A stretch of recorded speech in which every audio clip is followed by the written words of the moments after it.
নমস্কাৰ, জয় আই অসম। আজি আমি ইয়াত ইকনমিক্সৰ এটা ইম্পৰ্টেণ্ট চেপ্টাৰ ডিছকাছ কৰিম, যোনটো চেপ্টাৰ নম্বৰ 1 হয়, অৰ্থাৎ নেশ্যনেল ইনকাম। নেশ্যনেল ইনকামৰ ওপৰত বহুতবোৰ পৰীক্ষাত বহুত ধৰণৰ প্ৰশ্ন অহা আগতেও দেখা গৈছে আৰু ভৱিষ্যতেও আমি দেখিবলৈ পাম। RRB, SSC, APSC,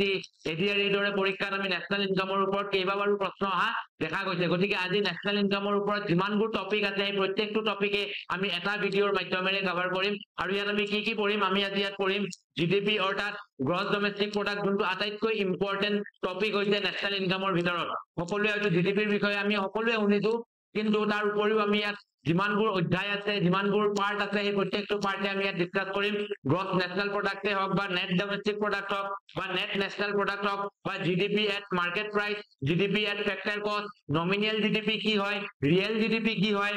বেছ প্ৰাইচ কি হয়, বেছ ইয়াৰ কি হয়, GDP ডিফ্লেটাৰ কি হয়, এই সকলোবোৰ বস্তু আজি আমি এটা ভিডিঅ'ৰ মাধ্যমেৰে ডিছকাছ কৰিম। গতিকে নেশ্যনেল ইনকাম বুলি ক'লে আমি কি বুজো? নেশ্যনেল ইনকাম বুলি ক'লে আমি এটা ইনকামৰ কথা বুজো, যোনটো দেশৰ ইনকাম হয়। প্ৰত্যেক এখন ঘৰৰ চলিবলৈ নিজৰ এটা ইনকাম থাকে, হয় নে? ঠিক তেনেকৈ দেশ এখন চলিবলৈ তাক কি লাগিব? নিজৰ ইনকাম লাগিব। সেই ইনকামটো সি ক'ৰ পৰা পায়? বিভিন্ন ধৰণৰ টেক্স কালেক্ট কৰি কিনে পায়, বা বিভিন্ন ধৰণৰ যিমানবোৰ ফেক্টৰী আছে তাত কি মেনুফেকচাৰ হৈ আছে, কি প্ৰডাকশ্যন হৈ আছে, এই সকলো বস্তুৰ ওপৰতে নিৰ্ধাৰিত কৰি কিনে কি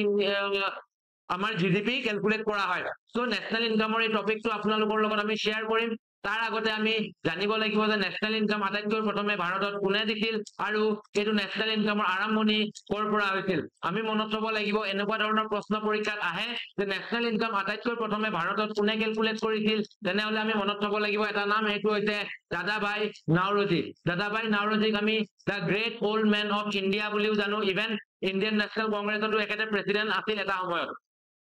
এখেতে এখন কিতাপ লিখিছিল, কোনটো চনত? 1868 চনৰ পৰা 1868 চনৰ ভিতৰত এখন কিতাপ পাব্লিছ কৰিছিল। কিতাপখনৰ নাম আছিল poverty and un-British rule in India. এই কিতাপখনতে এখেতে প্ৰথমবাৰ নেশ্যনেল ইনকামৰ কথা আলোচনা কৰিছিল। কিন্তু এয়া এটা কেৱল মাত্ৰ এষ্টিমেশ্যন আছিল, অৰ্থাৎ এজাম্পশ্যন বেছড আছিল। এয়া কোনো ধৰণৰ বৈজ্ঞানিক পদ্ধতিৰে এখেতে নেশ্যনেল ইনকাম কেলকুলেট কৰা নাছিল। বৈজ্ঞানিক পদ্ধতিৰে প্ৰথমবাৰৰ বাবে নেশ্যনেল ইনকাম কেলকুলেট কৰিছিল 1931 চনত professor VKRB Rao. VKRB Rao প্ৰথমবাৰৰ বাবে সাইন্টিফিক প্ৰচেছ অৰ্থাৎ বৈজ্ঞানিক পদ্ধতিৰে নেশ্যনেল ইনকাম কেলকুলেট কৰিবলৈ সক্ষম হৈছিল। কিন্তু ইয়াৰ পিছতে আমাৰ দেশ স্বাধীন হোৱাৰ পিছত আমি কি কৰিলো? আমি এটা নেশ্যনেল ইনকাম কমিটি গঠন কৰিলো, অৰ্থাৎ 1947 চনত আমাৰ দেশখন স্বাধীন হৈছিল আৰু ইয়াৰে দুবছৰ পিছত নেশ্যনেল ইনকাম কমিটি আমি গঠন কৰো। এই 1949 চনত 1949ত কোনে চেয়াৰ কৰিছিল? ইয়াত চেয়াৰপাৰ্চন আছিলে সেইটো সময়ত PC মাহালনোবিছ। PC মাহালনোবিছে প্ৰথমবাৰৰ বাবে নেশ্যনেল ইনকামটো ভাৰত স্বাধীন হোৱাৰ পিছত এটা গুৰুত্বপূৰ্ণ অধ্যায় হিচাপে তেখেতে সন্মুখত থৈছিল। এই নেশ্যনেল ইনকামটো বা নেশ্যনেল ইনকাম কমিটি যোনটো ডাটা প্ৰেজেন্ট কৰে, এইটো ডাটা কোনে প্ৰেজেন্ট কৰে? এইটো প্ৰেজেন্ট কৰে NSO বৰ্তমান সময়ত, অৰ্থাৎ এটা সময়ত NSSO আছিল, কিন্তু আজি আমি ইয়াক নেশ্যনেল ষ্টেটিষ্টিকেল অফিচ বুলি জানো। বা ইয়াকে কাৰ আণ্ডাৰত কাম কৰে? ই মস্ফিৰ আণ্ডাৰত কাম কৰে। মস্ফি এটা গভৰ্ণমেণ্ট বডি হয়, ministry of statistical and programme implementation. গতিকে আমাৰ দেশত নেশ্যনেল ইনকাম আজিৰ সময়ত কোনে কেলকুলেট কৰে? NSO বা আমি ইয়াক CSO বুলিও জানো, চেন্ট্ৰেল ষ্টেটিষ্টিকেল অফিচ কোৱা বা নেশ্যনেল ষ্টেটিষ্টিকেল অফিচ কোৱা বস্তু একেটাই হয়, আৰু ই কাম কৰে মস্ফিৰ আণ্ডাৰত। গতিকে আজি আমি ইয়াত ডিছকাছ কৰিম নেশ্যনেল ইনকামৰ ওপৰত থকা গোটেই কেইটা টপিক। সেয়া GDP হওক, GNP হওক, NDP হওক, NNP হওক, GDP at market price, GDP at factor কষ্ট, নমিনেল GDP, ৰিয়েল GDP, বেছ ইয়াৰ আৰু GDP ডিফ্লেটাৰ। আৰম্ভণি কৰিম আমি প্ৰথমে GDP, GNP, NDP আৰু NNP ৰ পৰা।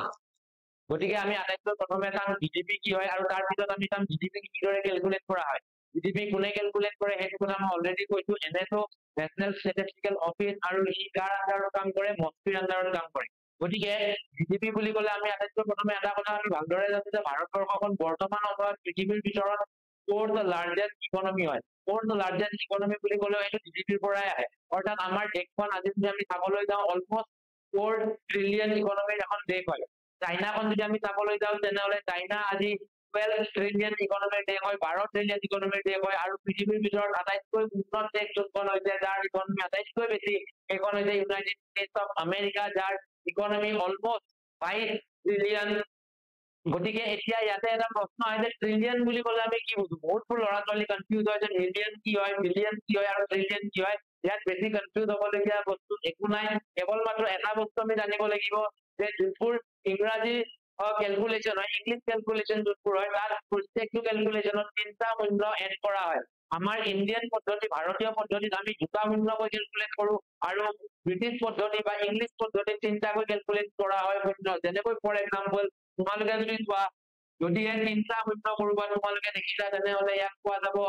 1000 বুলি ইয়াৰ ওপৰত যদি তোমালোকে আৰু তিনটা শূন্য দেখা পোৱা তেনেহলে তাক আমি কম কি বুলি তাক আমি কম বিলিয়ন বুলি আৰু ইয়াৰ ওপৰত যদি আৰু তিনটা তুমি যদি শূন্য চাবলৈ যোৱা তেনেহলে তাক আমি কম কি বুলি বিলিয়ন বুলি আৰু তাৰ ওপৰত যদি আৰু তিনটা শূন্য আমি লগাবলৈ যাওঁ তেনেহলে কি হ'ব সেইটো হ'ব তোমাৰ ট্ৰিলিয়ন গতিকে 1000 মিলিয়ন বিলিয়ন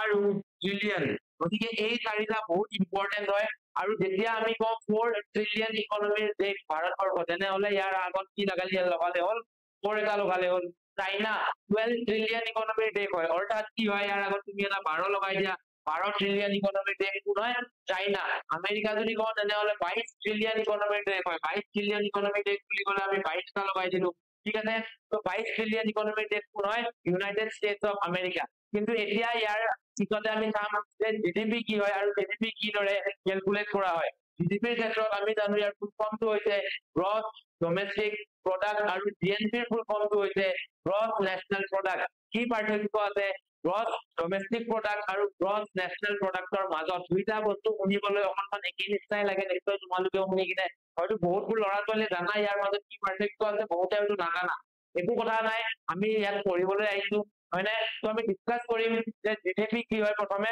আৰু তাৰ পিছত আমি চাম জিএনপি কি হয় ইয়াৰ পিছত দুটা টাৰ্ম আৰু আছে এটা হৈছে এনডিপি আৰু আনটো হৈছে এনএনপি নেট ডমেষ্টিক প্ৰডাক্ট আৰু হৈছে নেট নেশনেল প্ৰডাক্ট কিন্তু এই দুটা আমি পিছত চাম আটাইতকৈ প্ৰথমে আমি চাম জিডিপি কি হয় অৰ্থাৎ তাক আমি এটা সাধাৰণ উদাহৰণেৰে আমি তাক বুজিব পাৰো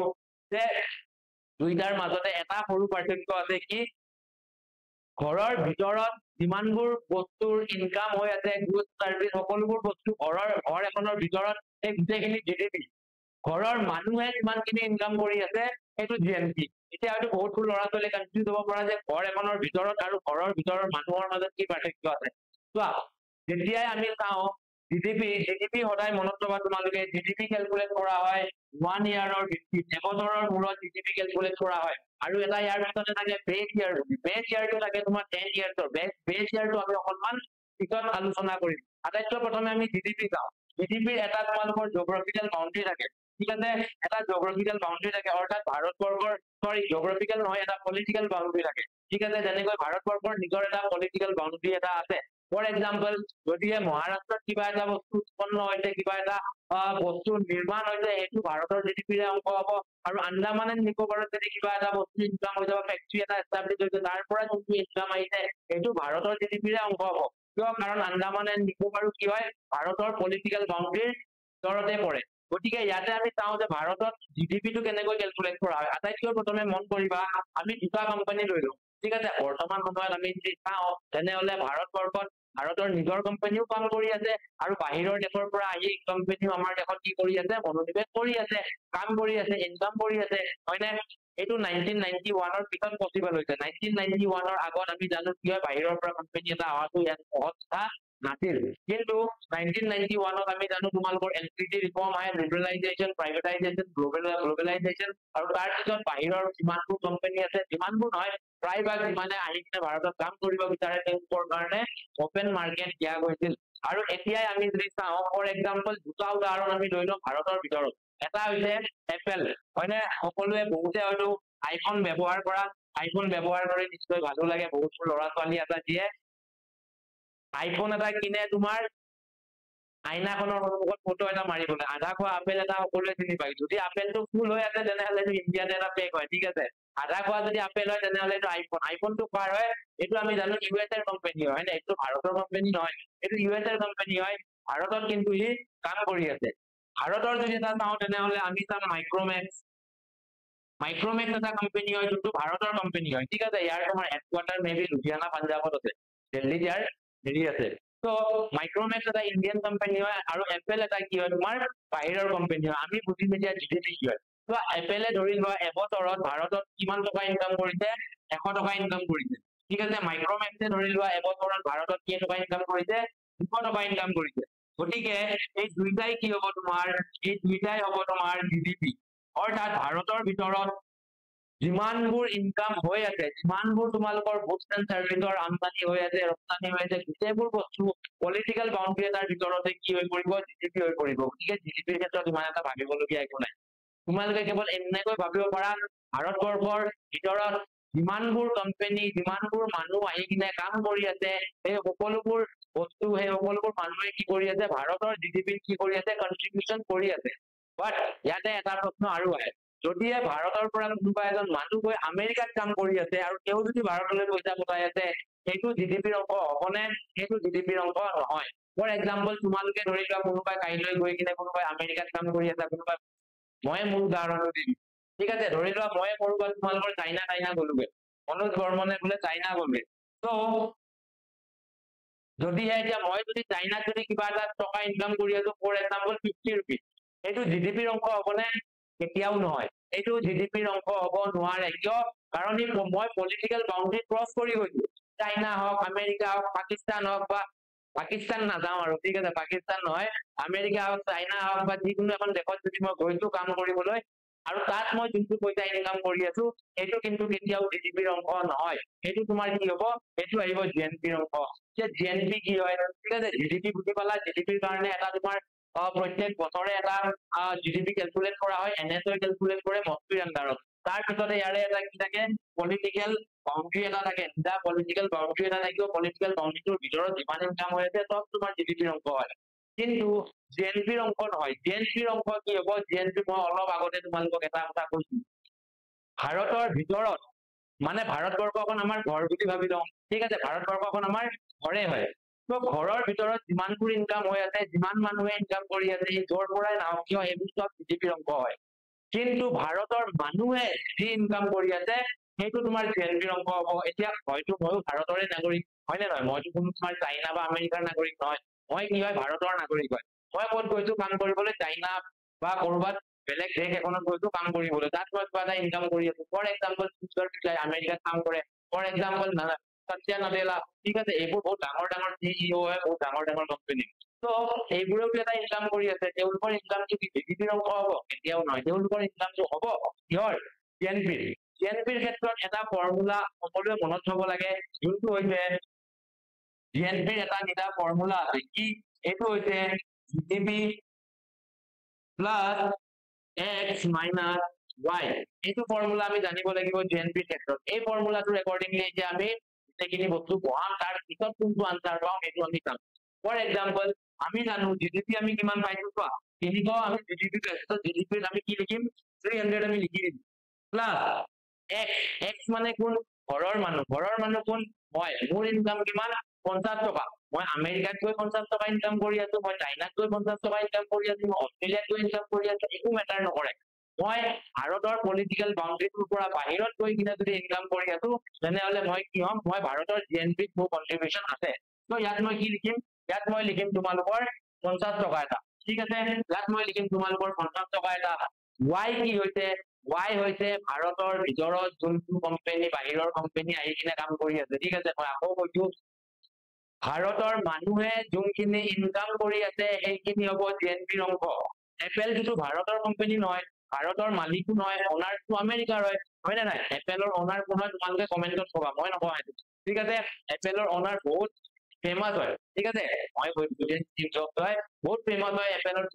অনাৰ হয় তেওঁৰ এটা নিজৰ জীৱনৰ এটা অধ্যায় আছে ঠিক আছে বহুত ষ্ট্ৰাগল কৰিছে এটা সৰু ৰুম এটাৰ পৰা তেখেতে নিজৰ জীৱনৰ আৰম্ভণি কৰিছিল আৰু গৈ আজি পৃথিৱীত তেওঁৰ নাম সকলোৱে জানে ষ্টিভ জবছ ঠিক আছে তো ইয়াত আমি যদি চাওঁ তেনেহলে আমি কি কৰিম এপলে যোনটো ইনকাম কৰিছে নহয় আমাৰ ভাৰতত সেইটো আমি মাইনাস কৰি দিম সেইটো আমাক নালাগে ঠিক আছে এপলে কিমান ইনকাম কৰিছে 100 টকা তো 100 টকাটো কি হয় তোমাৰ y হয় মানে ইয়াত চোৱা মই তোমালোকক মেথছ বুজোৱা নাই ইয়াত মই ইকনমিক্স পঢ়াই 50 মাইনাস 100 বুলি ক'লে মাইনাসত আহি যাব ইয়াৰ আনসাৰটো আমি এটা কাম কৰো মই অকনমান মোৰ ইনকামটো বঢ়াই দিম ঠিক আছে 50 টকাত আজিকালি কি পায় একো নাপায় তো মই মোৰ ইনকামটো বাহিৰত 150 টকা কৰি দিম তো 150 টকা কৰাৰ লগে লগে ইয়াতো তোমাৰ মই কি লিখিম x কোন হয় মই হয় x মানে কি x হৈছে তোমাৰ ভাৰতৰ মানুহ y হৈছে তোমাৰ বাহিৰৰ পৰা ভাৰতত আহি কোনোবাই ইনকাম কৰি আছে তো ইয়াত আমাৰ কি হ'ব আনসাৰটো ইয়াত যদি আমি চাওঁ 300 plus 50 হয় না তো আনসাৰটো হ'ব মোৰ 350 তো জিএনপি কি হ'ল ভাৰতৰ যদি আমি চাবলৈ যাওঁ তেনেহলে 350 আৰু জিডিপি কিমান আছিল আমাৰ 300 এতিয়া চোৱা এইটো জিডিপি হ'ল বা জিএনপি হ'ল এইটো তোমাৰ নেট নহয় তাৰ কাৰণে আমি কি উলিয়াব লাগিব নেট ডমেষ্টিক প্ৰডাক্ট আৰু নেট নেশনাল প্ৰডাক্ট এইটা কি হয় জিডিপি হৈছে মই আকৌ কৈছো এবাৰ বহুত কনফিউজিং টাৰ্ম হয় বহুতবোৰ ল'ৰা ছোৱালী কনফিউজ হয় জিডিপি ঘৰৰ ভিতৰত যিমান ইনকাম হৈ আছে সব জিডিপি ঘৰৰ মানুহে যি ইনকাম কৰি আছে গোটেই জিডিপি সব জিএনপি ঠিক আছে ইমানটো মনত থলে হ'ব ইয়াৰ পিছতে এটা টাৰ্ম আহে তোমালোকৰ কি এটা টাৰ্ম আহে তোমালোকৰ এনডিপি এনডিপি কি হয় এতিয়া আমি যদি চাওঁ NDP net domestic product net domestic প্ৰডাক্টৰো এটা ফৰ্মুলা আছে ইয়াত ঠিক আছে এইটো ফৰ্মুলা কি হয় এইটো ফৰ্মুলা হৈছে তোমাৰ জিডিপি মাইনাস ডেপ্ৰিচিয়েচন ঠিক আছে ডি ফৰ ডেপ্ৰিচিয়েচন ডি ফৰ ডেপ্ৰিচিয়েচন ডেপ্ৰিচিয়েচন মানে কি ফৰ এক্সাম্পল ভাৰতত এপলে তোমালোকৰ 10টা আইফোন বনাইছে 10টা আইফোন এও কি কৰিছে 10 টকাকৈ বিক্ৰী কৰিছে 100 টকা পাইছে মাইক্ৰমেক্সে ভাৰতত 20টা মাইক্ৰমেক্সৰ মোবাইল বনাইছে আৰু তেও বিক্ৰী কৰিছে আফটাৰ অল কিমান পাইছে তেখেতে 200 টকা পাইছে কিন্তু ইয়াত তোমালোকে এটা কথা আমি ভালদৰে জানিব লাগে যে এপলে যদি 10টা মোবাইল বনাইছে গোটেই 10টা মোবাইল কি ভালে হ'ব নেকি তাতে কেতিয়াও বা এটা দুটা মোবাইল বেয়াও ওলাই যাব পাৰে হয় না নহয় বা মাইক্ৰমেক্সৰ ইমান কেইটা মোবাইল আমাৰ ইয়াত বনোৱা যায় কেতিয়াবা হয়তো এটা দুটা মোবাইল বেয়াও ওলাই যাব পাৰে তো সেই বেয়া যোনটো ওলাইছে এইটো জিডিপিটো অংক হ'ব জিডিপিয়ে নাচায় কি ভাল বনাইছে বেয়া বনাইছে ইনকাম হৈছে সব জিডিপি ঠিক আছে ভাৰতৰ ভিতৰত যি ইনকাম হৈছে যদি চকু মুদি চোৱা সব জিডিপি এইবোৰ একো টেনচন ল'ব লগা নাই কিন্তু এইটো আছিল গ্ৰছ ডমেষ্টিক প্ৰডাক্ট এইটো হৈছে net domestic product net domestic প্ৰডাক্টত আমাৰ যোনবোৰ ভাঙা চিঙা হৈছে অৰ্থাৎ ভাঙা চিঙা গেলামাল মাল এইবোৰ বস্তু আমি কি কৰি দিম ইয়াক মাইনাস কৰি দিম এতিয়া যদি আমি চাওঁ জিডিপি কিমান আমি জানো জিডিপি আছে 300 ঠিক আছে বা এনডিপি ওলাই আছো আমি জিডিপি হৈছে 300 মাইনাস ডেপ্ৰিচিয়েচন কিমান কৰিম আমি এপেলৰ 10টো আমি ডেপ্ৰিচিয়েট কৰিম আৰু মাইক্ৰমেক্সৰ 20টো আমি ডেপ্ৰিচিয়েট কৰিম অৰ্থাৎ আমাৰ কিমান হ'ব ডেপ্ৰিচিয়েচন হ'ব 30 অৰ্থাৎ 10টা সৰি ঠিক আছে ইয়াতে কি হ'ল তোমাৰ এপেলৰ 100 টকাৰ ভিতৰত ইয়াৰ 10 টকা লছ হৈ গ'ল এপেলৰ 10 টকা মানে এটা মোবাইল তাৰ বেয়া হৈ গ'ল এটা মোবাইলত আমি 10 টকাকে লৈছো তো এটা মোবাইল বেয়া হ'ল তাৰ এটা মোবাইল মানে 10 টকা খতম হৈ গ'ল ঠিক আছে মাইক্ৰমেক্সে কি কৰিলে মাইক্ৰমেক্সৰ ধৰি লোৱা দুটা মোবাইল বেয়া হৈ গ'ল কি কৰিলে 20 টকা এটা ইয়াৰ ডেপ্ৰিচিয়েচন হৈ গ'ল ঠিক আছে ইয়াৰ ডেপ্ৰিচিয়েচন হৈ গ'লগে 20 টকা গতিকে ডেপ্ৰিচিয়েচনত আমি কিমান লিখিম 10 যোগ 20 অৰ্থাৎ 30 টকা 30 টকা ইয়াৰ ডেপ্ৰিচিয়েচন হৈ গ'ল এনডিপি কি হৈছে 270 আৰু মনত ৰবা GDP is not da actual value GDP actual value নহয় একচুয়াল ভ্যালুটো কি হৈছে এনডিপি টোহে হৈছে একচুয়াল ভ্যালু কাৰণ ভাঙা চিঙাৰ পৰানো কি ইনকাম হ'ব ভাঙা চিঙাৰ পৰাটো একো হেৰি নহয় হয় নে নহয় তো ভাঙা চিঙা বস্তুবোৰ কি কৰিছে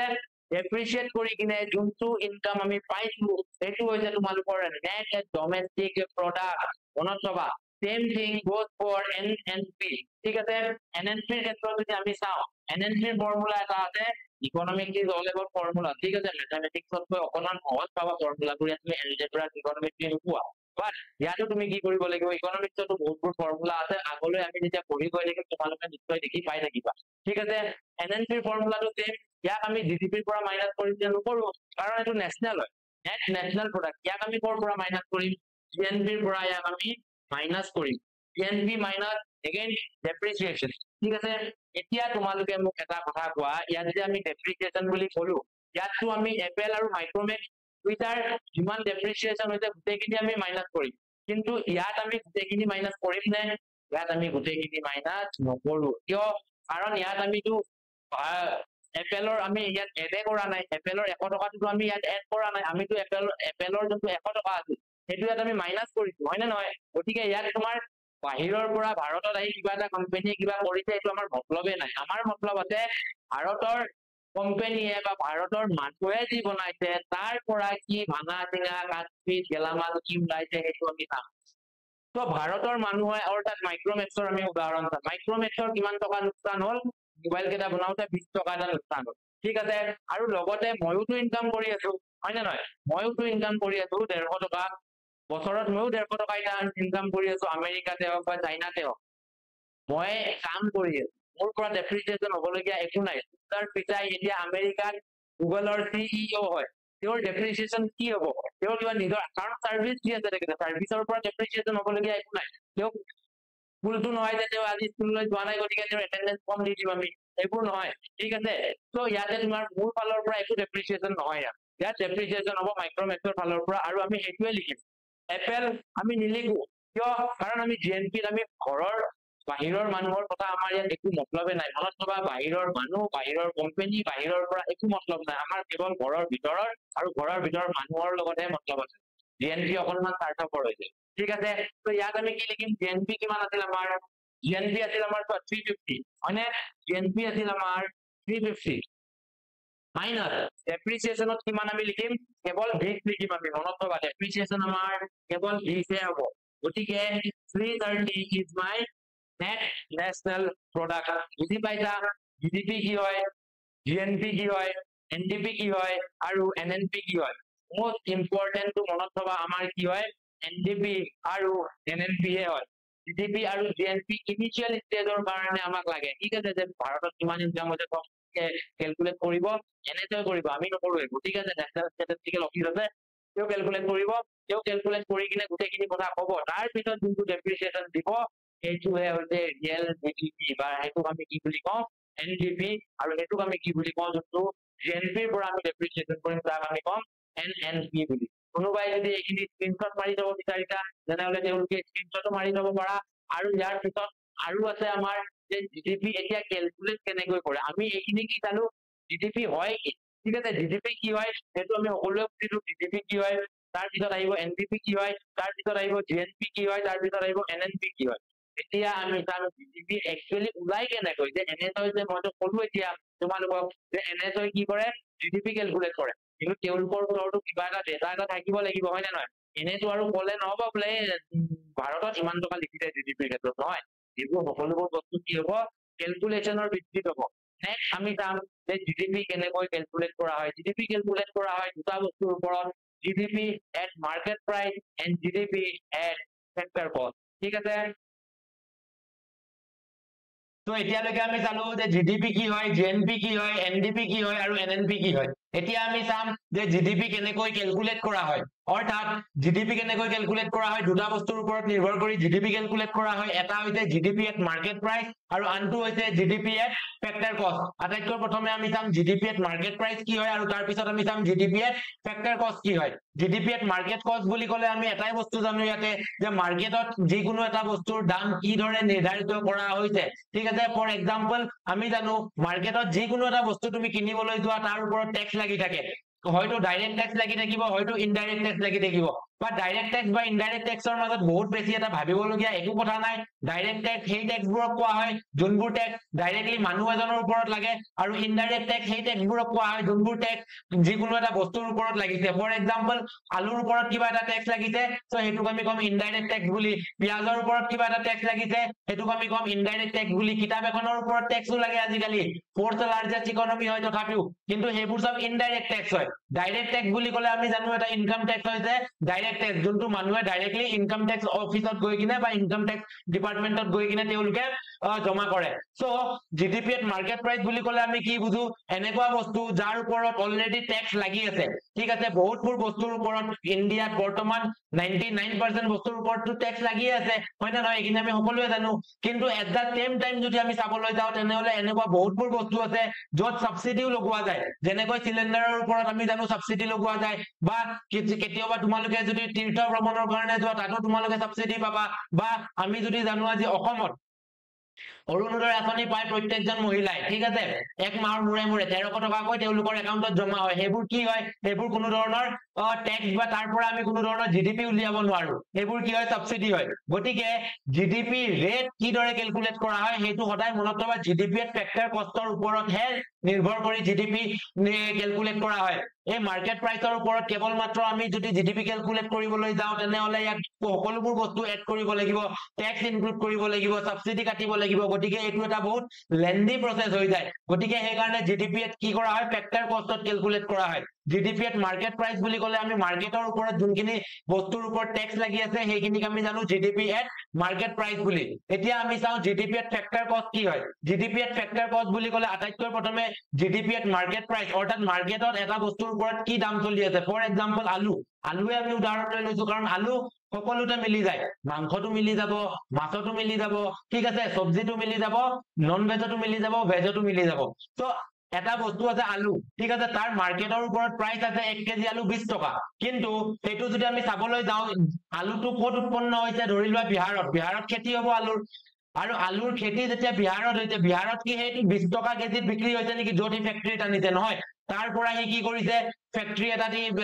জমা কৰিছে ফ্যাক্টৰীটোৰ পৰা গাড়ী গৈছে ট্ৰাক গৈছে তাৰ পৰা বিহাৰৰ পৰা বিভিন্ন ৰাজ্যলৈকে হেখিনি বস্তুৱে কি কৰিব সাৰ্কুলেট কৰিব ঠিক আছে অসমলৈও আহিব গটিকে ট্ৰান্সপোৰ্টেশনৰ বেলেগ এটা কষ্ট আছে তাৰ পিছতে এখন ৰাজ্যৰ পৰা আন এখন ৰাজ্যত কৈছে তাত চৰকাৰে ট্যাক্স লবই নিজৰ হয়নে নহয় সো এই সকলোবোৰ বস্তু যদি আমি চাও তেনেহলে আমি জিডিপি এট ফ্যাক্টৰ কষ্টটো পাম অৰ্থাৎ জিডিপি এট মাৰ্কেট প্ৰাইসৰ পৰা আমি কি কৰিম তাৰ ট্যাক্স টু মাইনাস কৰি দিম যোনটো সৰকাৰক আমি ট্যাক্স দিউ তাক মাইনাস কৰি কিনে সাবসিডিটো আমি কি কৰি দিম প্লাস কৰি দিম সো ইয়াতে আমি কি পাম তোমাৰ জিডিপি এট ফ্যাক্টৰ কষ্ট পাই যাম আৰু জিডিপি এট ফ্যাক্টৰ কষ্ট বুলি কলে আমি ইয়াতে জানিম ফ্যাক্টৰ অফ প্ৰডাকশন অৰ্থাৎ যিকোনো এটা বস্তু তুমি যদি নিৰ্মাণ কৰিব বিচাৰিছা বা তুমি যদি তাক উৎপন্ন কৰিব বিচাৰিছা ফ্যাক্টৰী এটা লগাব বিচাৰিছা তাৰ কাৰণে তোমাক কি লাগিব চাৰিটা বস্তু লাগিব আটাইতকৈ ইম্পৰ্টেন্ট ল্যান্ড মাটিটো লাগিবই লাগিব মাটি নোহোৱাকৈ তুমি কেতিয়াও কতো ফ্যাক্টৰী এস্টাবলিশ কৰিবই নোৱাৰা বতাহত কৰিম নেকি আমি নোৱাৰো মাটি লাগিবই ফ্যাক্টৰী এটা এস্টাবলিশ কৰিবৰ কাৰণে ঠিক আছে তাৰ পিছত কি লাগিব তাৰ পিছত লাগিব ক্যাপিটাল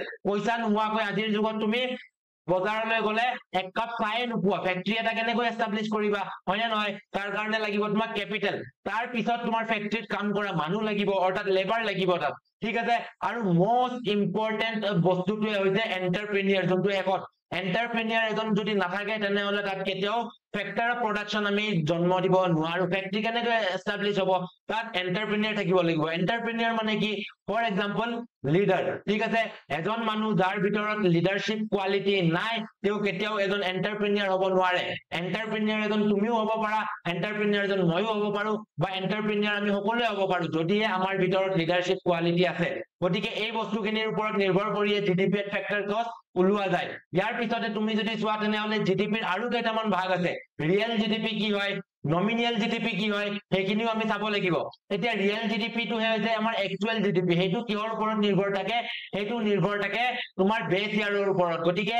বেস ইয়াৰ কি হয় নমিনিয়েল জিডিপি কি হয় আৰু ৰিয়েল জিডিপি কি হয় এইখিনি আমি জানিব লাগিব গটিকে ইয়াৰ পিছতে আমি চাম এতিয়া নমিনিয়েল জিডিপি কি হয় আৰু ৰিয়েল জিডিপি কি হয় আৰু বেস ইয়াৰ কি হয় এতিয়া আমি চাম নমিনিয়েল জিডিপি কি হয় আৰু ৰিয়েল জিডিপি কি হয় সোয়া এই তাৰ কাৰণে তোমালোকে চাৰ্টখন বুজি পাব লাগিব এই চাৰ্টখনতে আমি আলোচনা কৰিম যে ইয়াৰে ভিতৰত নমিনিয়েল জিডিপি কাক কোৱা হয় আৰু নমিনিয়েল জিডিপি কেনেকৈ ক্যালকুলেট কৰা হয় আৰু ৰিয়েল জিডিপি যোনটো একচুয়াল জিডিপি হয় সেইটো কি দৰে ক্যালকুলেট কৰা হয় আটাইতকৈ প্ৰথমে এই চাৰ্টখন চোৱা চাৰ্টখনত তোমালোকৰ এটা ইয়াৰ দিয়া আছে 2010 চন 2011 চন আৰু 2020 চন ধৰি লোৱা 2010 চনত 20টা মাৰ্কাৰ বনোৱা গৈছিল ঠিক আছে 20টা মাৰ্কাৰৰ দাম আছিল তোমাৰ 10 টকাকৈ 200 টকা হ'ব এটা মাৰ্কাৰৰ 10 টকাকৈ 2011 চনত 19টা মাৰ্কাৰ বনোৱা গৈছে ঠিক আছে এটা মাৰ্কাৰৰ দাম কি কৰি দিলে বঢ়াই কিনে 12 টকা কৰি দিলে ঠিক আছে তাৰ পিছতে ধৰি লোৱা 2020 চনত 10 বছৰ পিছত যদি আমি চাও তেতিয়া 15টা মাৰ্কাৰ বনোৱা গল আৰু এটা মাৰ্কাৰৰ তাত দাম যোৱা গল 20 টকাকৈ এতিয়া চোৱা তোমালোকে যদি চাবলৈ যাও আমি এনেকৈ যদি নমিনিয়েল জিডিপি উলিয়াব যাও যোনটো কি নহয় নমিনিয়েল মিন্স এটা নিৰ্ধাৰিত এজাম্পশন হয় এটো ৰিয়েল নহয় ঠিক আছে ৰিয়েল আমি পিছত আলোচনা কৰিম প্ৰথমে আমি নমিনিয়েল জিডিপি টো চাই লও নমিনিয়েল জিডিপি টো কি নহয় ৰিয়েল নহয় এটো কেৱল এটা ইয়াৰ হিচাপ প্ৰত্যেক ইয়াৰে এটা ইয়াৰ নিৰ্ধাৰিত কৰা হয় ফৰ এক্সাম্পল 2010 চনত 20টা কলম 20টা মাৰ্কাৰ নিৰ্মাণ কৰা হৈছে 20টা মাৰ্কাৰ বনোৱা হৈছে এটা মাৰ্কাৰৰ দাম 10 টকা আছিল গটিকে 20টা মাৰ্কাৰৰ কিমান হ'ব 200 টকা হ'ব হয়নে হেতুৱে যদি আমি চাও 2011 চনত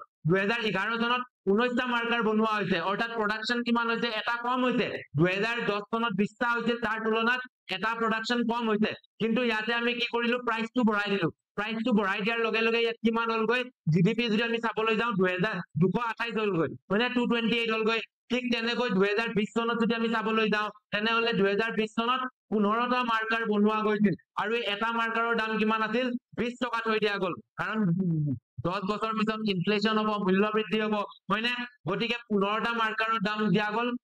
এটা মাৰ্কাৰৰ 20 টকাকে 15টাৰ কিমান হ'ব 300 টকা এতিয়া এনেকে যদি আমি ক্যালকুলেট কৰিবলৈ যাওঁ জিডিপি টো তেনেহলে তোমালোকে দেখিছা প্ৰত্যেক বছৰে ইয়াৰ জিডিপি কি হৈ আছে বাঢ়ি গৈ আছে ইনক্ৰিজ হৈ আছে হয়নে নহয় কিন্তু at da same time production টো কমি গৈ আছে আৰু আমি চাইছিলো কি প্ৰডাকশন যদি নাবাঢ়ে তেনেহলে জিডিপি বাঢ়িব নোৱাৰে হয়নে নহয় প্ৰডাকশন যদি স্থগিত হৈ যায় জিডিপি টো স্থগিত হৈ যাব কিন্তু নমিনেল জিডিপিত কি হ'ব জিডিপি টো প্ৰডাকশন কমিলেও জিডিপিৰ যদি প্ৰাইস টো আমি বঢ়াই দিও তেনেহলে নমিনেল জিডিপি টো বাঢ়ি গৈ থাকিব গতিকে এই জিডিপি টোক আমি কি ক'ব নোৱাৰো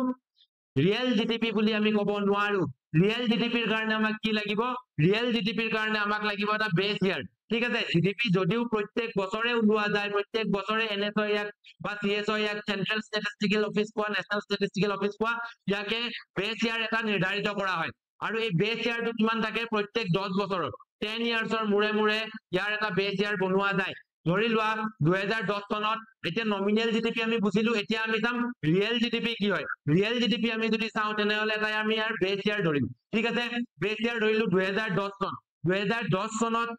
এটা বস্তুৰ মূল্য কিমান আছিল সেই হিচাপে 2010 বছৰ পিছত 2020 চনত তাৰ মূল্যটো কিমান হেতুৰ ওপৰত নিৰ্ভৰ কৰিব এতিয়া যদি আমি ৰিয়েল জিডিপি চাবলৈ যাওঁ তেনেহলে প্ৰত্যেক বছৰে যদি আমি ক্যালকুলেট কৰিবলৈ যাওঁ নহয় তেনেহলে 2010 চনটো আমি বেস ইয়াৰ বুলি ধৰি লম আৰু প্ৰত্যেক বছৰে 2011 চনটো আমি 2010 চনৰ একৰ্ডিংলি ক্যালকুলেট কৰিম 2012 চনটো আমি 2010 চনৰ একৰ্ডিংলি ক্যালকুলেট কৰিম কাৰণ ইয়াক এটা বেস ইয়াৰ লৈ লোৱা গৈছে 10 বছৰৰ কাৰণে এই বেস ইয়াৰটোৰ ওপৰতে গোটেই জিডিপি নিৰ্ভৰ কৰিব এতিয়া যদি বুজি পোৱা নাই আমি অলপ আৰু সাধাৰণভাৱে বুজিবলৈ চেষ্টা কৰো আহা ফৰ এক্সাম্পল 2010 চনত 20টা মাৰ্কাৰ বনোৱা গৈছিল 20টা মাৰ্কাৰ এটা মাৰ্কাৰৰ দাম আছিল তোমাৰ 10 টকাকৈ গতিকে নমিনেল জিডিপি 200 টকা আছিল আৰু ৰিয়েল জিডিপিও আমাৰ 200 টকাই আছিল হয়নে নহয় কিন্তু 2011 চনত অৰ্থাৎ এক বছৰ পিছত যদি আমি চাবলৈ যাওঁ তেনেহলে এক বছৰ পিছত নাম্বাৰ এটা কমি গৈছিল অৰ্থাৎ এটা প্ৰডাকশন এটা মাৰ্কাৰৰ কম হৈ গৈছিল কিন্তু প্ৰাইস ৰখা গৈছিল 12 টকা আমি প্ৰাইসটো নাচাও আমি চাম বেস ইয়াৰ কোনটো আছিল 2010 চনত ইয়াৰ প্ৰাইস কিমান আছিল 10 টকা হিচাপে আমি কোনটো মাল্টিপ্লাই কৰিম 10ৰ লগত আমি মাল্টিপ্লাই কৰিম 19 অৰ্থাৎ তেতিয়া আমি কিমান পাম 2011 চনত আমাৰ ৰিয়েল যোনটো জিডিপি হ'ব হেতু হ'ব 190 টকা নমিনেল জিডিপি যোনটো আছিল হেতু চোৱা তোমালোকে 228 পাইছিল হয়নে নহয় ঠিক তেনেকৈ 2020 চনত যদি আমি ক্যালকুলেট কৰিবলৈ যাওঁ তেনেহলে 2020 চনত কেইটা মাৰ্কাৰ বনোৱা গৈছিল 15টা মাৰ্কাৰ বনোৱা গৈছিল কিন্তু ইয়াৰ যোনটো বেস ইয়াৰ কি 2010 গতিকে 2010 চনত ইয়াৰ কিমান দাম আছিল আমি হেতু চাব লাগিব 2010 চনত এটা মাৰ্কাৰৰ দাম 10 টকা আছিল 2020 চনত 20 টকা হৈছে 2020 চনটো আমি নাচাও বেস ইয়াৰ আমি চাম বেস ইয়াৰটো আমি চাইছো তোমাৰ 2010 চনত এটা মাৰ্কাৰৰ দাম 10 টকা আছিল 2020 চনত কেইটা মাৰ্কাৰ বনোৱা গৈছে 15টা মাৰ্কাৰ বনোৱা গৈছে গতিকে ৰিয়েল জিডিপি যোনটো হ'ব হেতু কি হ'ব 150 ঠিক আছে বুজি পাইছা ৰিয়েল জিডিপি কি হয় নমিনেল জিডিপি কি হয় নমিনেল জিডিপি টো কেৱল মাত্ৰ এটা এজাম্পশন হয় ঠিক আছে হেতু ৰিয়েল নহয় ৰিয়েল জিডিপি আমি চাম যে 2010 চনত কৈ আমাৰ গ্ৰোথ ৰেট যোনটো হৈছে এটো কম হৈছে হয়নে নহয় কিয় কাৰণ ইয়াৰ প্ৰডাকশন কম হৈছে ইয়াকে কোৱা যায় গ্ৰোথ ৰেট বুলি ঠিক আছে মনত থাকিব গ্ৰোথ ৰেটটো কিহৰ ওপৰত নিৰ্ভৰ থাকে বেস ইয়াৰৰ ওপৰত নিৰ্ভৰ থাকে তোমাৰ যিকোনো দেশ এখনৰ জিডিপিৰ যোনটো গ্ৰোথ ৰেট আছে এটো নিৰ্ভৰ থাকে সেই দেশখনৰ যোনটো বেস ইয়াৰ আছে ওকে ইয়াৰ পিছতে তুমি যদি চোৱা মোস্ট ইম্পৰ্টেন্ট জিডিপি ডিফ্লেশন বা জিডিপি ডিফ্লেটৰ বুলিও আমি কওঁ জিডিপি ডিফ্লেটৰ কেনেকৈ ওলোৱা যায় তেনেহলে ইয়াকে আমি নমিনেল জিডিপি যোনটো আছে এই নমিনেল জিডিপি টোক আমি ৰিয়েল জিডিপি ৰে ডিভাইড কৰিম আৰু তাৰ পিছত আমি কি কৰিম 100 ৰে মাল্টিপ্লাই কৰি দিম তাৰ পিছতে আমি কি পাই যাম জিডিপি ডিফ্লেটৰ পাই যাম আমি ঠিক আছে জিডিপি ডিফ্লেটৰত যদি আমি চাও নমিনেল জিডিপিৰ ক্ষেত্ৰত আমি চাইছো কিমান 2011 চনত কিমান আছিল নমিনেল জিডিপি 228 আছিল ঠিক আছে ঠিক তেনেকৈ 2011 চনত আমি কি পাইছো ৰিয়েল জিডিপি 190 পাইছো যিকোনো এটা ক্যালকুলেট কৰিবা মই এটো ক্যালকুলেট কৰি দিছো তোমালোকে ওপৰৰ তলৰ ক্যালকুলেট কৰিব পাৰা ঠিক আছে সো 2011 চনত কিমান আছিল 190 টকা ৰিয়েল জিডিপি 2011 চনত নমিনেল জিডিপি কিমান আছিল 228 গতিকে 228ক আমি কিহেৰে ডিভাইড কৰিম 190 ৰে আমি ডিভাইড কৰিম আৰু তাৰ পিছত আমি কি কৰিম ইয়াক 100 ৰে মাল্টিপ্লাই কৰি দিম আনসাৰ কিন্তু আহিব আনসাৰ যোনটো আহিব 120 এটো কি হৈছে তোমাৰ ৰিয়েল জিডিপি এটোৱে আমাৰ দেশৰ আমি আজি কিমান ট্ৰিলিয়ন ইকনমিৰ দেশ হয় অলমোস্ট 4 ট্ৰিলিয়ন ইকনমিৰ দেশ হবলৈ গৈ আছো এতিয়ালৈকে হোৱা নাই কিন্তু বহুত সোনকালে হ'মগৈ ঠিক আছে তো এইটোৱে তোমাৰ কেনেকৈ ক্যালকুলেট কৰা হয় নমিনেল জিডিপি আমি ৰিয়েল জিডিপি ৰে ডিভাইড কৰি 100 ৰে মাল্টিপ্লাই কৰি কিনে এই সকলোবোৰ বস্তু মই তোমালোকক ইজি ওয়েত বুজাবলৈ চেষ্টা কৰিছো যদিহে তোমালোকে বুজি পাইছা তেনেহলে চেনেলটো সাবস্ক্ৰাইব কৰিবলৈ বা লাইক কৰিবলৈ নাপাহৰিবা কমেন্ট কৰিবলৈ নাপাহৰিবা আজি আমাৰ এই টপিকটো সম্পূৰ্ণ হৈছিল কিহৰ ওপৰত এই টপিকটো আছিল আজি নেশনাল ইনকামৰ ওপৰত GDP, GNP, NNP, NDP, real GDP, nominal GDP, GDP at factor cost, GDP at market price এই সকলোবোৰ কিহৰ অংশ হয় national income ৰ অংশ হয় আৰু economics ৰ তোমালোকৰ APSC ৰ কাৰণে যদি পঢ়ি আছা তেনেহলে প্ৰথমটো চেপ্টাৰ কি হয় national income হয় সো national income ৰ আমি পৰাপক্ষত যিমানখিনি বস্তু কভাৰ কৰিবলগীয়া আছিল সেই গোটেইখিনি বস্তুৱে আমি এটা ভিডিওৰ মাধ্যমেৰে কভাৰ কৰিবলৈ চেষ্টা কৰিছো যদিহে ভিডিওটো চাই ভাল পাইছা তেনেহলে লাইক কৰিবলৈ আৰু শেয়াৰ কৰিবলৈ নাপাহৰিবা ধন্যবাদ এবাৰ যদি কোনোবাই এক স্ক্ৰিনশ্বট মাৰিব বিচাৰা তেনেহলে স্ক্ৰিনশ্বট মাৰি লব পাৰা আৰু আজিৰ ক্লাসটো আমি ইয়াতে সমাপ্ত কৰিছো আকৌ এটা ক্লাসত আকৌ লগ পাম নতুনকৈ ঠিক আছে তেতিয়ালৈকে সকলোকে টাটা বাই বাই ধন্যবাদ তো নেক্সট আমি ইকনমিক্সৰ মনিটাৰী পলিসি পঢ়িম ঠিক আছে নেক্সট চেপ্টাৰ যোনটো সেকেন্ড আছে হেতু হৈছে মনিটাৰী পলিসি অৰ্থাৎ RBI কি দৰে দেখত মানি ফ্লোটো কন্ট্ৰোল কৰে হেতু ইকনমিক্সৰ সেকেন্ডটো চেপ্টাৰ থাকিব প্ৰথমটো চেপ্টাৰ আজি কমপ্লিট হল নেশনাল ইনকাম সেকেন্ডটো চেপ্টাৰ আমি আৰম্ভ কৰিম monetary policy thank you so much for your kind response thank you so much জয় হিন্দ জয় আই অসম ধন্যবাদ